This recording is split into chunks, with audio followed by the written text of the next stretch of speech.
So today's case is the sad and tragic story of one of professional sports' most enigmatic figures. A professional boxer with a checkered past, whose entire life from birth to death is shrouded in mystery and controversy.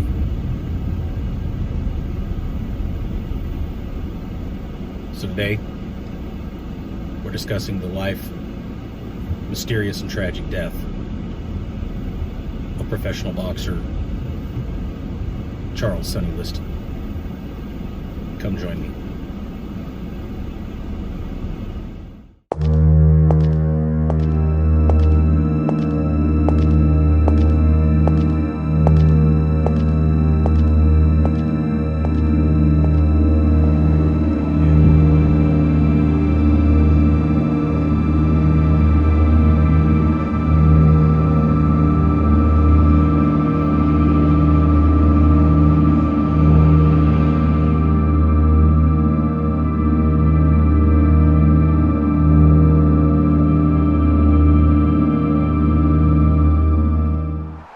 It's August 6, 1958, and fast-rising heavyweights Sonny Liston and Wayne Bethea meet in Chicago Stadium.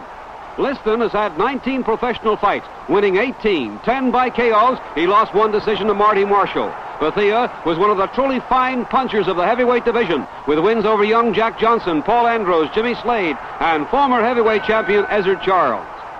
Liston stalks his man, always moving in, throwing punches straight and hard. Bethea tries to back off, but Liston is relentless.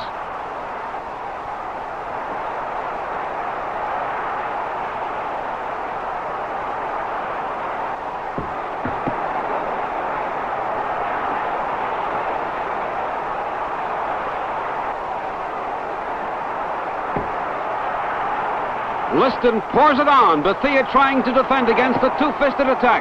Bethea is hurt, and then Liston gets home a left hook. Bethea gamely tries to hold on. Liston with another left hook, a right and another left, and Bethea is down.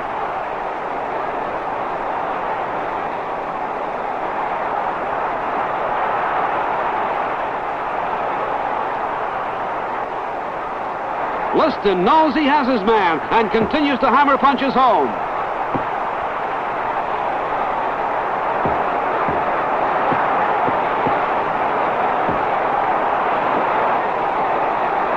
Bethea is out on his feet, and the referee, showing good ring sense, stops it. Sonny Liston wins going away, knocking out Wayne Bethea in the first round. Charles Sonny Liston was born, nobody knows for sure, not even Sonny himself knew for sure when he was born. They officially list him as being born in 1932. But it's believed that he is actually between 4 and 8 years older than he actually is listed as. And the reason for that was because his father never told him his actual birthday. Now, Charles was born in Arkansas on a cotton plantation that was owned by his father. And his dad was not a very successful man at all. His dad was only successful at two things, and that was having children and drinking. Those were the only two things that he was known to be successful for. And he used to abuse all of his children, particularly Sonny, at a very young age. And at times actually made Sonny work as a mule plowing the fields. Instead of using a cow or whatever, he would strap Sonny to the equipment and make him work in lieu. Now, about the age of 13 years old, when Sonny had gotten as big as he had, he'd grown tired of his dad, and he decided he was gonna strike out on his own. So he left and hitchhiked all his way to St. Louis, Missouri, where his mother was at. And it was his mother who started calling him Sonny. Now, growing up, Sonny never had a formal education. He didn't know how to read, he didn't know how to write. He was not very articulate when it came to speaking. But what Sonny lacked in education, he more than made up for in his physique. And so, being unable to read or write, he didn't excel in school by any means. So instead, he started hanging out on the main streets, and it didn't take him long to figure out he could start shaking people down, $5 here, $7 there. And that's how he made his living. Eventually, it would wind up with Sonny doing a prison term for armed robbery. And it landed him in hot water and in jail, in prison, for a 5-year term. And it was during that time he met Father Stevens inside the prison, who ran the prison gym and the prison boxing program.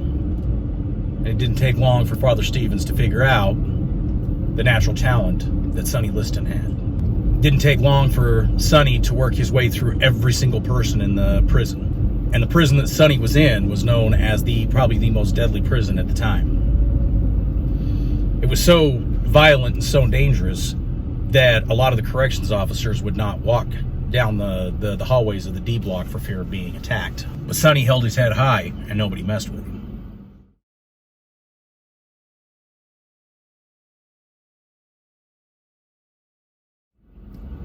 After he got out and was paroled with the help of Father Stevens, he started going amateur boxing, and he just annihilated everybody in the amateur circuit.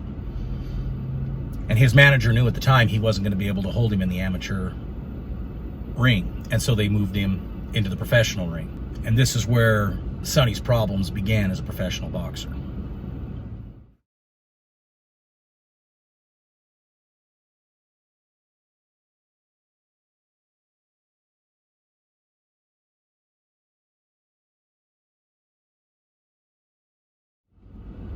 Now, big chunks of Sonny's management crew as a professional boxer were tied to the mob. And Sonny was, for lack of a better word, he really didn't understand how the mob worked. He didn't understand what was going on. He just knew he wanted to box and he wanted to be a champion. So he went out, his first 7 fights, he just went out and annihilated his opponents. On the 8th, he lost by a split decision in the cards. Well, during this time, Sonny had also gotten into some more trouble, where he ended up fighting a street cop. And during that time, that police officer, had used some racially charged words towards Sonny. So they got into it, and it resulted in that officer's knee being broken. And Sonny was able to grab the officer's hat and his firearm, and he took off. Sonny gave up without resistance and went back to a work camp for 7 months. When he got out, he had learned that all the police in St. Louis had taken a picture of his mugshot and pinned it to the inside of their sun visor. And they had been ordered specifically to harass, harangue, and basically run Sonny out of town. And it worked. Sonny Liston left and moved to Philadelphia. Well, it didn't take long for the Philadelphia police to receive word from the St. Louis police as to what Sonny had done to one of their officers. And again, Sonny underwent a series of harassment from the police in Philadelphia. And it didn't take very long for another altercation with a police officer to occur. This time, Sonny picked the officer up and dumped him head over into a garbage can and simply walked away whistling. Now, not only was Sonny having problems with police and enduring just a massive amount of harassment from the police, he was also enduring a media that was reporting on him as nothing more than a beast. At one point, an article read, he should not be given a title shot, he should be hunted.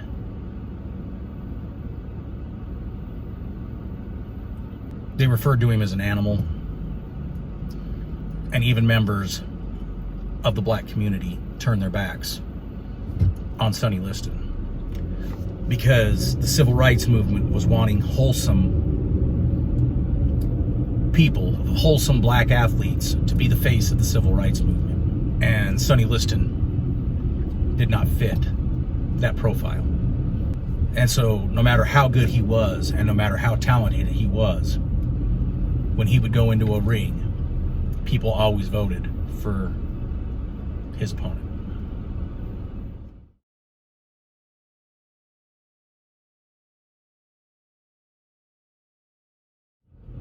Another big cause for the media blitz that attacked Sonny's personality and his character was Sonny was a very quiet man. He did not like to talk. He didn't trust the media. Now, depending on who it is that you speak to, if you speak to a lot of the civil rights leaders who were around at that time, they say, well, he just didn't trust the white man. If you listen to a lot of the people in his corner who were mob tied, their thing was he didn't trust his own people and he didn't trust the media. No one really knows for sure exactly how Sonny felt and why he was so quiet. The only indication ever came from the fact that he was quoted at one point as asking, why don't you give more interviews? And Sonny simply said, I don't even speak with my wife. Why would I speak with one of them? After years of going through and beating the top contenders, Sonny finally became ranked as the #1 contender for the heavyweight belt. And at the time, it was held by a man known as the Gentleman Boxer. And that man's name was Floyd Patterson, an apprentice of the late great trainer and manager Constance D'Amato. And if you don't know that name, he went by the name of Costamato, who would later train and legally adopt Mike Tyson. Now, Costamato really did not want Patterson to fight Liston. And again, there's an aura of mystery around what the reason was. Some say Cost didn't want to do it because of Liston's reputation, and that he felt it would not give the right ideology to the boxing sport. Others say that Cost was scared that Liston was going to take Patterson, and that was something that Cost didn't want. In the end, it ultimately came down to Floyd Patterson's decision, and he deferred from Cost and publicly spoke out and said he respected Sonny Liston as a fighter and believed because of his trials and tribulations that he deserved and had earned the shot at the title, and he agreed to fight Sonny Liston. Now, in most cases, this would have ended it and the fight would have happened, but that wasn't it. Sonny Liston would have to endure a Senate trial and several other inquests before the fight could be planned because of his mob ties. Which, I respectfully decline to answer the question on the ground I cannot be compelled to be a witness against myself. But after a Senate trial, the fight was scheduled in New York. Sonny Liston versus Floyd Patterson. Again, that fight would not happen when the New York Boxing Association declined to give Sonny Liston the required permits to conduct the fight. Well, I've fought all the top contenders, and I fought my way up to the #1 spot. So what do a man have to do to earn a shot at the title? So another battle ensued. Sonny Liston, who had tried for years to get this fight to happen, become the world champion, and have his shot, finally was scheduled. And months later, the fight was finally scheduled, this time in Chicago. It's September 25th, 1962, and heavyweight champion Floyd Patterson defends his title for the 8th time in Chicago against Sonny Liston. Much has been written about this fight, but perhaps one thing hasn't been. Patterson in dog trunks came to fight, but crossed up all the pre-fight predictions by carrying the fight to the challenger.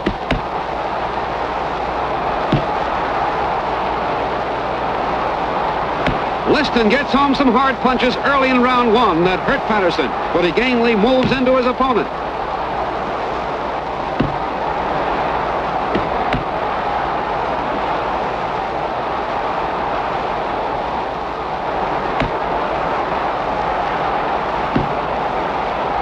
Patterson is a proud champion. Liston, you will note, has a good left hand, very quick for a big man.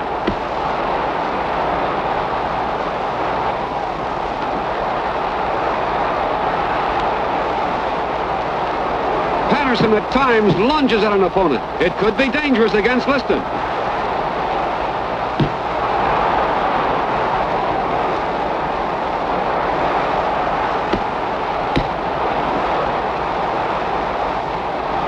Patterson still moving to the challenger Liston. His corner wants him to stay low. Patterson, the youngest man ever to win the heavyweight championship and the only man ever to regain it, is an 8-5 underdog in this fight.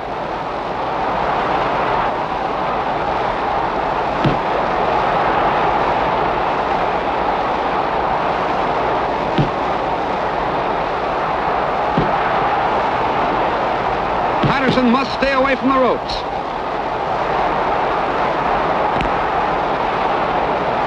Patterson neglects to stay low, and Liston gets to him against the ropes with lefts and rights. Ties him up, won't let him get away. Liston with a left, a short right to the body, a left hook, and Patterson is down.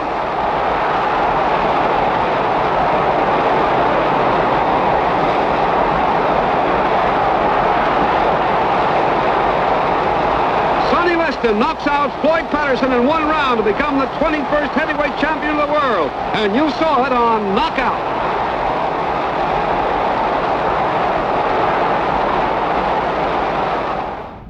Liston dominated Floyd Patterson, just dominated him, knocking him out in the first round, becoming the heavyweight champion in 1962. Liston would go on to fight Patterson one more time, and again knocked him out in the first round. 2nd of July, 1963. First out of the ring, the former champion and now the challenger, Floyd Patterson, 28 years old. The only man ever to hold the heavyweight title twice. The heavyweight champion, Sonny Liston, 30 years old, and the man who won that title last September at Comiskey Park, Chicago, in 2 minutes and 6 seconds. Patterson, winner of 38 of 41 fights, 29 by knockout in his 11-year professional career.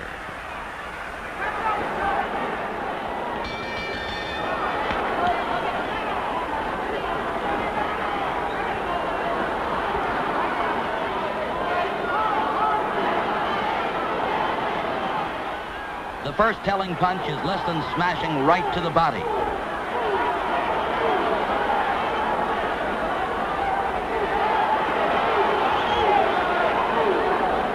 Patterson's favorite, that long left hook, is partially blocked.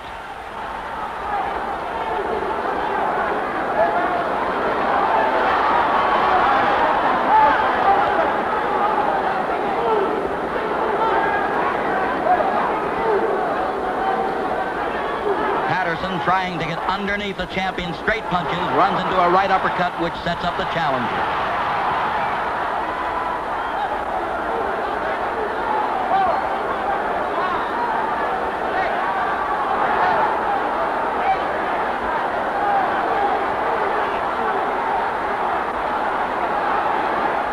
In their test of strength in close, Patterson is incapable of tying up Liston.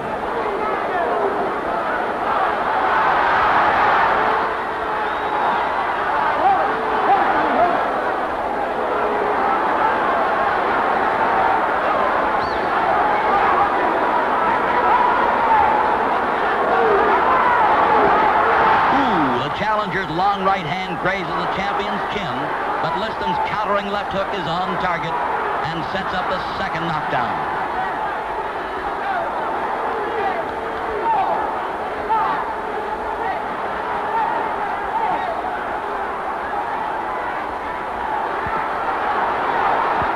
Two jarring right hands are followed by the knockout blow, the left uppercut.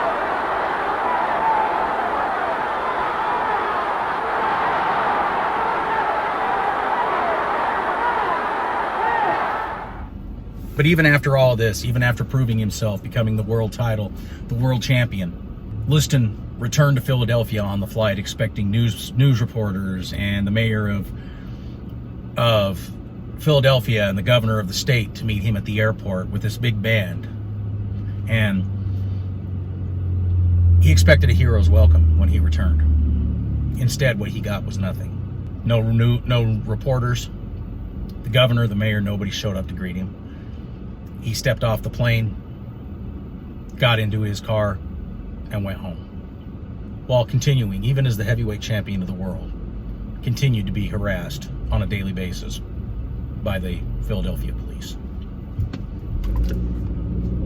Sonny was run out of Philadelphia, this time settling in Denver, Colorado, hoping things would change.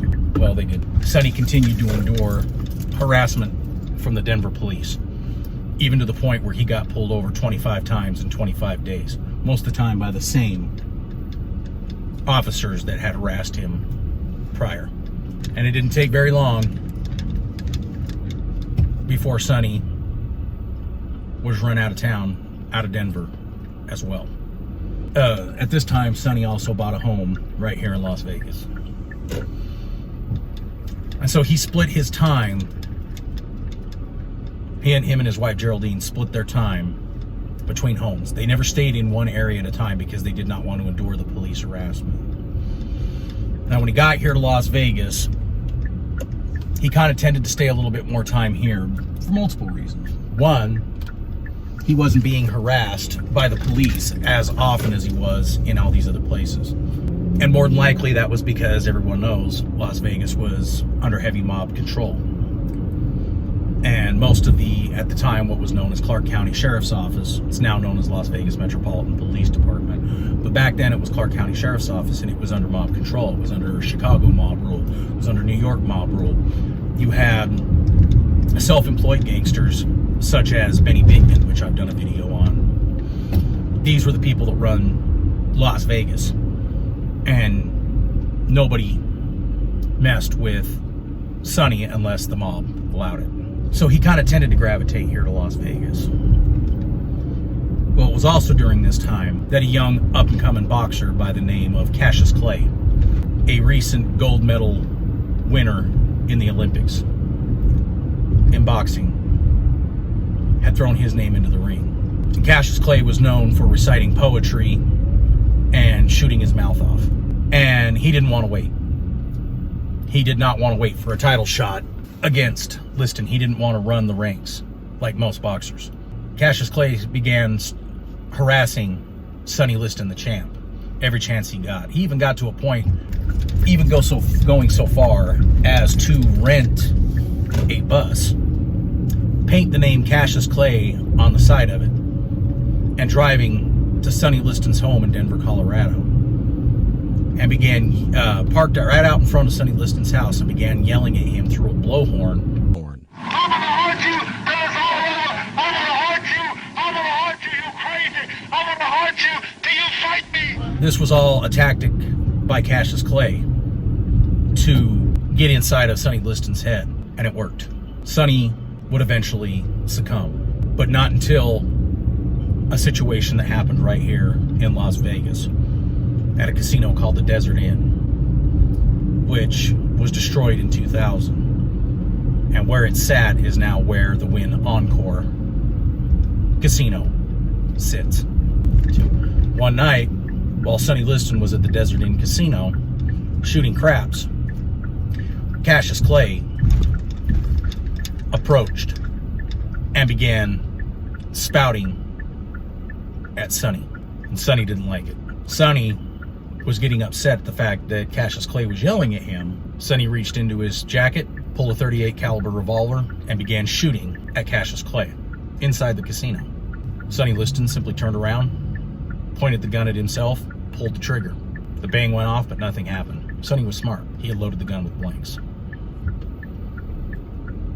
Now Sonny, even though he played cool, had allowed Cassius Clay to get inside of his head. And Liston granted the right to the fight.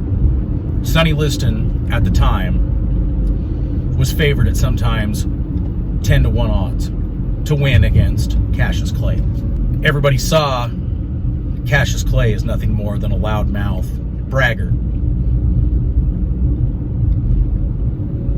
And everybody thought for sure that Liston was just going to knock Cassius Clay out.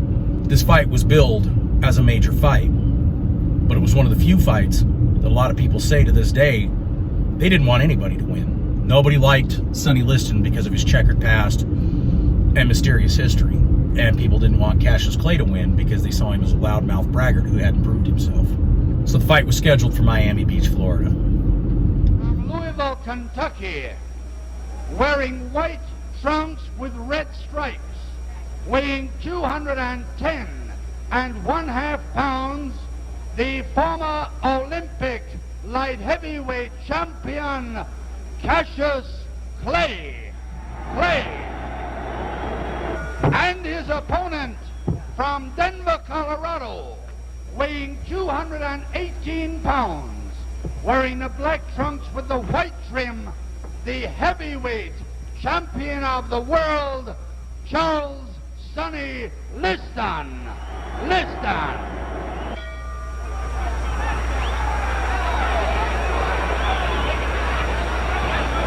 Cassius Clay on the move, as we see, looking to get Sonny to run, carrying his left hand dangerously low.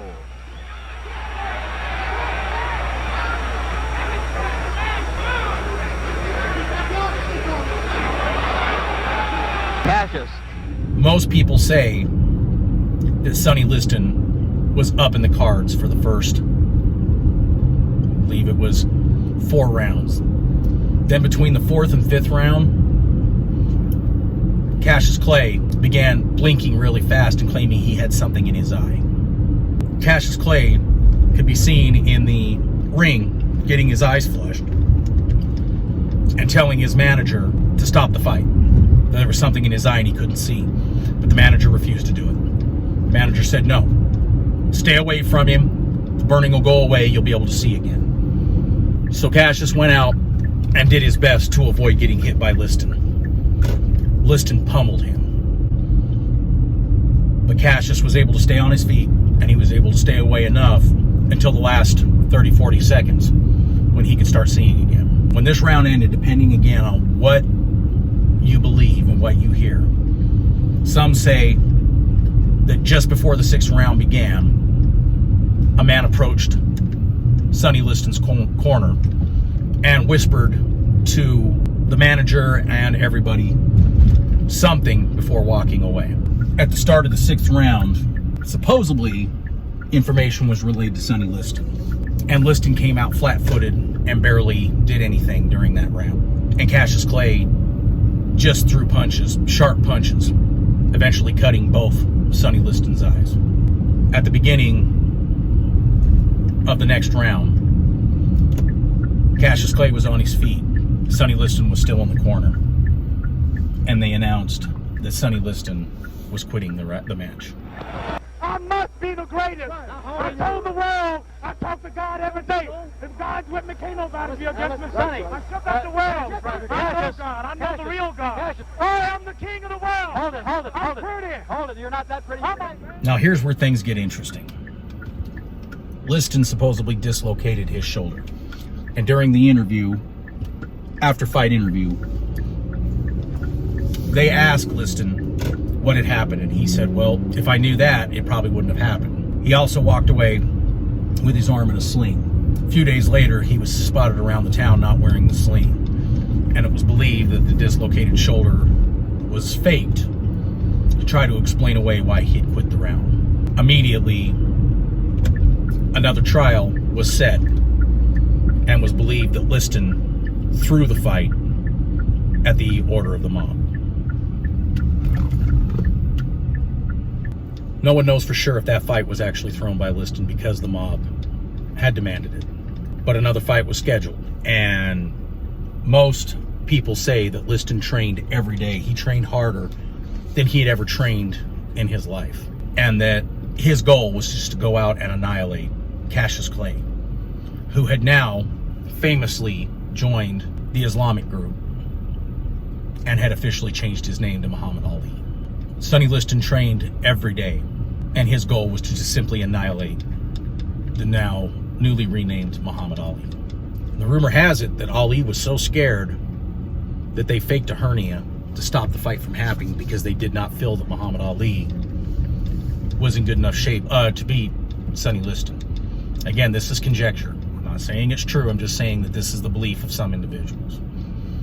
The fight was postponed due to hernia to Muhammad Ali. But when they did meet again, what happened would result in two things. One, a first-round knockout by Muhammad Ali on Sonny Liston, resulting in another inquiry of a thrown fight due to what has become known as the Phantom Punch.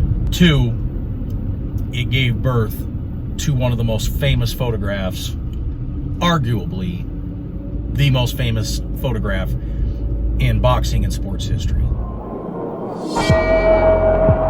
Clay takes the lead at the start. As he did the night he won the title, Clay uses the ring, makes Liston look slow.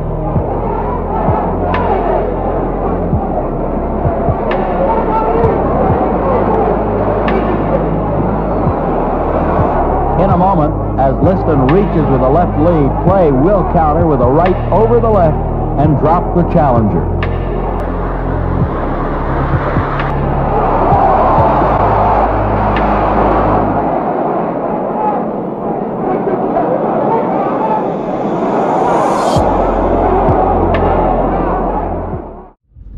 Shortly after, the rumor began circulating that there had been a plot to kill Muhammad Ali by the Nation of Islam because of a falling out between Malcolm X and Muhammad Ali. Now, the leader of the Nation of Islam was a man whose name was Elijah Muhammad. And Malcolm X, the famous civil rights leader, had brought Muhammad Ali into the Nation of Islam. Malcolm X began to break away from the Nation of Islam and started disagreeing with some of the things that Elijah Muhammad had done. And Muhammad Ali, who was a devout follower of Elijah Muhammad, but was best friends with Malcolm X, sided with Elijah Muhammad. Later the next year, Malcolm X would be assassinated, and it was believed to be by the Nation of Islam. And it's believed that Muhammad Ali began to pull away from the Nation of Islam, and that a hit had been ordered on Muhammad Ali's life. And that's the reason why Muhammad Ali came up with the hernia, and the fight never happened. The first round knockout by Muhammad Ali on Sonny Liston, resulting in that famous photograph, a rumor began to circulate that Joe Louis, who was a good friend of Sonny Liston, and Joe Louis's wife, who was great friends with Geraldine, Sonny Liston's wife, that Geraldine and Sonny Liston's son, Geraldine, his wife, and Sonny Liston's son had been kidnapped. And Liston was told, if you don't throw this fight, you'll never see your wife and kid again. Liston threw the fight to save the wife of his wife and child. Again, this is only conjecture. It's not proof. But this is what many people have come out with. It was fake. For a long time, a lot of people said there was actually never even a punch. Now, it's been proven there was a punch. But the argument is now, was it strong enough to have actually knocked someone like Sonny Liston out? Simple matter is, Liston would go on to start climbing the rings to get another shot at the championship title. But again, not knowing his true age, many people believe that towards the end of his career, that he may have been as old as 49 years old. And his body was just not responding the way it used to. He was no longer a young man. And he had taken and endured years of abuse at the hands of not only his father, but also in the ring. In 1970, Geraldine, Sonny's wife, had gone to visit her mother and spend Christmas and New Year's with her mother out of state. And Sonny had remained here in Las Vegas, Nevada at his home to, they swapped phone calls over the time that she was gone. Well, on January 5th, after not being able to reach Sonny for several days, Geraldine left her mother's home and flew back here to Las Vegas. She arrived early in the evening at around 8 o'clock and entered the home with her son. And the way she described it was, upon entering the house, she immediately got a nasty smell. And at first she believed that Sonny had tried to cook something and had probably fallen asleep and it was burning. So she went to the kitchen and discovered no food. So her and her son made their way to the master bedroom. And at the foot of their bed, laying in the prone position, was the dead, bloated body of her husband, Sonny Liston. Mystery began in multiple different ways at this time, because Sonny had been dead for nearly, probably between a week and 10 days is what the coroner officially determined. But the actual cause of death could not be determined. Now, the newspapers and the police immediately announced that drugs, including heroin and marijuana, had been found in the Liston home. But Sonny Liston was known for having a very, very, very strong fear of needles.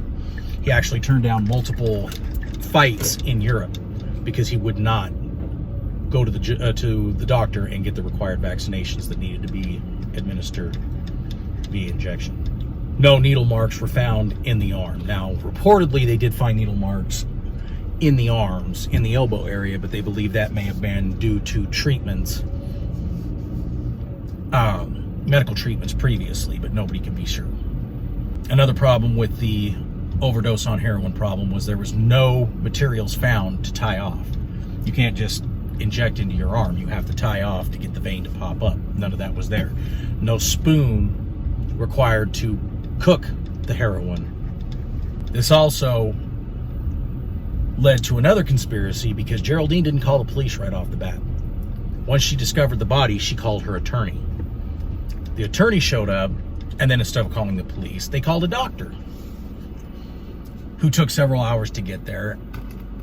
And then after he got there, all he did was just confirm what they already knew, and it was then that they called the police. Now, a lot of people speculate that maybe what had happened was Geraldine had taken and hidden the drugs, or the attorney hidden the drugs and all the materials that he needed to tie off. When the autopsy toxicology came back, it did show codeine and morphine in the body, which when heroin is absorbed into the body and the body breaks it down, that's what heroin shows. But it was determined there was not enough in the body to kill somebody like Sonny Liston. So immediately, speculation began on how he died. Was it an overdose? There was no determinate cause in the autopsy. Nobody could figure out how this guy died. They just knew he was dead, and he had been dead for 7 to 10 days. This man's whole life was a complete mystery. From the date of his birth, all the way through his life and boxing career, to his death, this man's life was a complete mystery. And even in death, they could not give this man what he wanted. And that was recognition. For the professional athlete, power puncher, wonderful athlete that he was. And I'm sorry if you get offended by this, but that pisses me off. And it makes me sad to know that this guy, it took all this for him nowadays to finally start getting recognized. He was not an angel. There's no doubt about that. But this man deserves to be recognized for what he was, and he was a champion. And to this day, people still harass this man for the way he died when it had nothing to do with him. Was he murdered by the mob? Did he overdose? Did his body just give out? We're never going to know really for sure.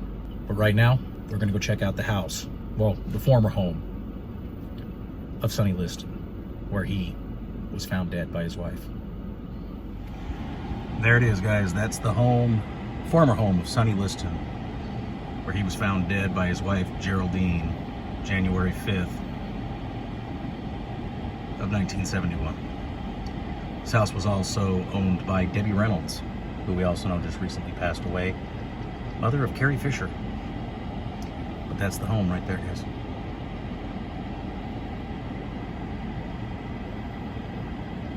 50 years. 50 years since his death. He's buried at Davis Memorial Park, just a little ways up the road here. And we're gonna go check out his final resting spot right now.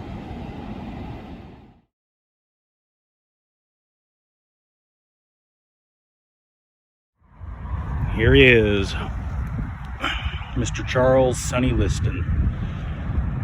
As you can see, one of the most popular graves here at Davis Memorial Park. Boxing gloves. Rest in peace, champ with a boxing glove. Very, very, very popular grave, as you can see. This is the grave of a very bad man. One that I would not, in any way, shape, or form, ever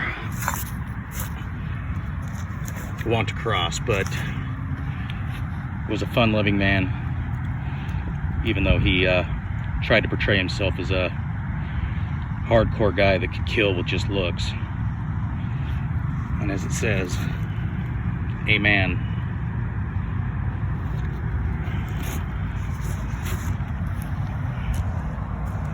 Now it says he was born in 1932. Well, that is not accurate. They believe that's actually probably somewhere in the, well, as early as the early 20s.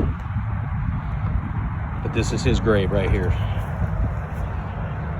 Mr. Sonny Liston, a man who, well, his whole life was surrounded in mystery and scandal. And even when he should have been recognized for his talents, the public just would not accept him. Rest in peace, champ. You'll always be a champ to most of us.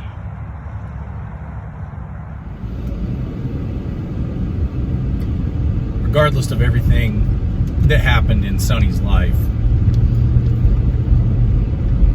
he'll always be remembered as a champion. And that's kind of the point of this video, is to remember him not as a mob figure, not as somebody who possibly threw fights, but somebody who strived and worked hard to earn his dream, and that was become a world champion. Thank you for joining me today. Sorry it's been a while since the video has been put out, but I had some things come up, and I haven't really had the chance to do it. But there will be a new video next week. But until then, as always, deuces.